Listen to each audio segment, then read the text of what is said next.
Praise lord. Bible గ్రంథం నుంచి 96వ పాఠం. యేసయ్య కనికరంతో ఒక కుష్ఠరోగిని బాగు చేశాడు. యేసయ్య ఆయన నలుగురు శిష్యులు గలిలయ అంతటా ప్రయాణిస్తూ సమాజ మందిరాల్లో ప్రకటిస్తున్నారు. యేసయ్య అద్భుతాల గురించిన వార్త సుదూర ప్రాంతాలకు వ్యాపించింది. అలా ఆ వార్త ఒకానొక నగరానికి చేరుకుంది. అక్కడ ఒక కుష్ఠరోగి ఉన్నాడు. అతనికి ఒంటి నిండా కుష్టు ఉందని వైద్యుడైన లూకా వర్ణించాడు. ఈ వ్యాధి ముదిరినప్పుడు అది రోగి శరీరంలోని అవయవాల్ని మెల్లమెల్లగా తినేస్తుంది. కాబట్టి ఈ కుష్ఠరోగి పరిస్థితి చాలా దయనీయంగా ఉంది.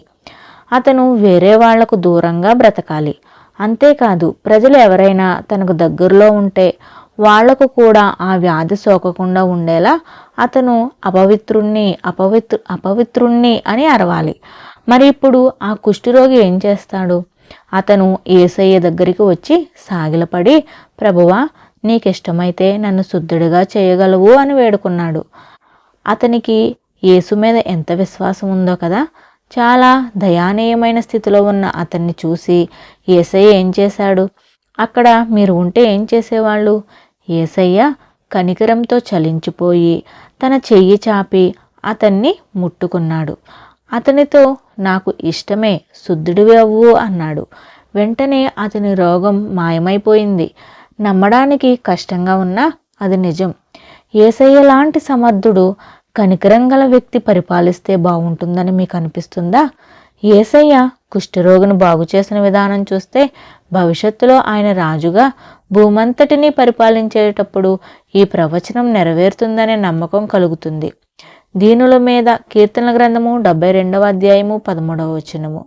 దీనుల మీద, పేదవాళ్ల మీద ఆయన జాలి చూపిస్తాడు, పేదవాళ్ల ప్రాణాలని కాపాడుతాడు అని రాయబడి ఉంది. అవును, బాధల్లో ఉన్న వాళ్ళందరికీ యేసయ్య సహాయం చేయాలనే తన కోరికను యేసయ్య భవిష్యత్తులో నెరవేర్చుకుంటాడు. యేసయ్య ఈ కుష్ఠరోగిని బాగు చేయకముందే ఆయన పరిచర్య ప్రజల్లో ఎంతో కుతూహలం కలిగిస్తూ ఉంది. ఇప్పుడు ప్రజలు ఈ అద్భుతం గురించి కూడా వింటారు. అయితే కేవలం వేరే వాళ్ళ మాటలు విని ప్రజలు తనపై విశ్వాసం ఉంచాలని యేసయ్య కోరుకోలేదు. వీధుల్లో తన స్వరం వినబడనివ్వడు అని తన గురించి చెప్పబడిన ప్రవచనం ఆయనకు తెలుసు. అంటే ఏదో సంచలనం సృష్టించి తన గురించి అందరికీ తెలిసేలా చేయడు.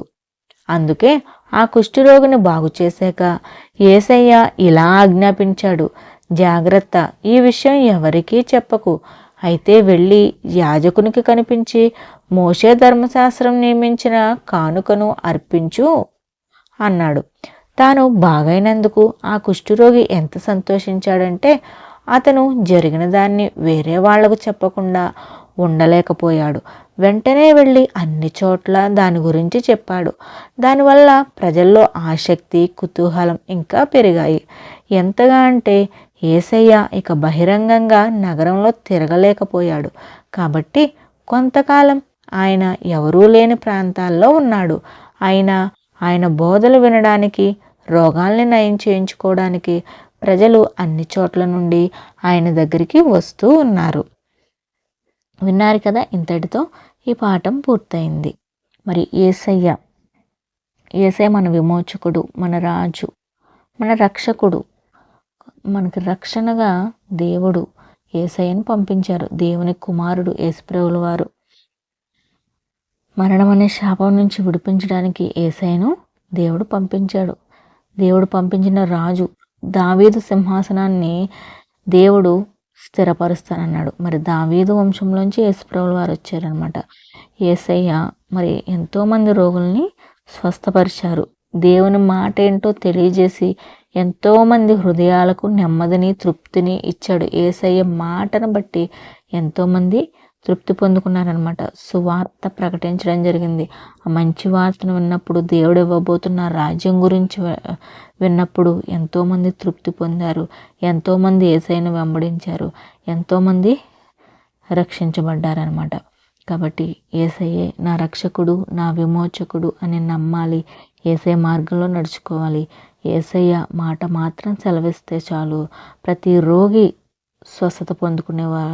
స్వస్థత పొందుకునేవాళ్ళు ఆయన వస్త్రపు చెంగు ముడితే చాలు ప్రతి వ్యాధి కూడా తొలగిపోయేది. మరి అటువంటి యేసయ్య తొందరలోనే రాజుగా వచ్చి మరి ఆయన పరిపాలన చేసినప్పుడు మనందరికీ ఏ రోగాలు, ఏ బాధలు, ఏ సమస్యలు ఉండవు.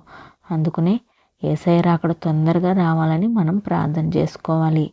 యేసయ్య రాజ్యంలో మనం కూడా ఉండాలని ఆశపడాలి. యేసయ్య మార్గంలో నడుచుకోవాలి. మరి ఇప్పుడు కూడా మనం యేసయ్య నామంలో మనకి ఏ సమస్య వచ్చినా, ఏ బాధ వచ్చినా, ఏ యొక్క రోగమైన, వ్యాధైనా యేసయ్య నామంలో మనం ప్రార్థన చేసుకుంటే దేవుడు ప్రతి వ్యాధి నుంచి కూడా విడిపిస్తాడు, స్వస్థతనిస్తాడు. మరి ప్రతి సమస్య నుంచి కూడా దేవుడు విడిపిస్తాడు. కాబట్టి ప్రార్థన చేసుకుని యేసయ్య మార్గంలో నడుచుకోండి. యేసయ్య యందు భయభక్తులు కలిగి ఉండండి. ఈ పాఠం విన్న బిడ్డల్ని దేవుడు దీవించి ఆశీర్వదించును గాక. God bless you.